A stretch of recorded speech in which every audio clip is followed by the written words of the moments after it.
से आम काली लोक मान कौन असुविधा न होगापाई काली बस चलाचल स्वाभाविक हम नहीं 7 दिन है गोटे अचल अवस्था सृष्टि होता है विभिन्न जगार जिलापाल मैंने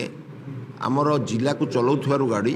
आमर रिजनाल संघ मैंने विरोध करुले से विषय में बारंबार गवर्नमेंट को देते गवर्नमेंट गोटे चिठी ए विषय देती तुरंत को समाधान करने मुख्यमंत्री दफ्तर आसपर काली कमिशनर गोटे मीटिंग करते से अनुसार मीटिंग रे निष्पत्ति होता प्रति जिलार गोटे कमिटी गठन करा जो राज्य बस मालिक सेठिका रिजनाल आसोसिएशन संघर कर्मकर्ता रे से निष्पत्ति करेंगे कौटी गाड़ी चलो कौटी न चलो बर्तमान जो जो जिले में चली से जिले में बंद कर आउ 2 दिन भितर से संपूर्ण बंद हो जो मुख्यतः असुविधा आम सब होता जो जिला में से बंद कर देकी जो चलाऊे आगु चलाऊे आमर आगु निष्पत्ति होता प्रत्येक गाँव रु आप ब्लॉक को आसापी से निष्पत्ति कायम रही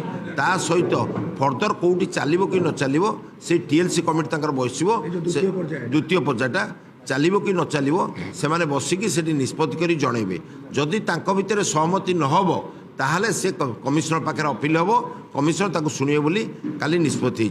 यही परिप्रेक्षी में ये सब धर्मघट को प्रत्याहार करने माननीय मुख्यमंत्री माननीय परिवहन मंत्री परिवहन सचिव एवं ट्रांसपोर्ट कमिशनर ये 4 जन हस्तक्षेप पर आज सहित आलोचना पर आम हृदय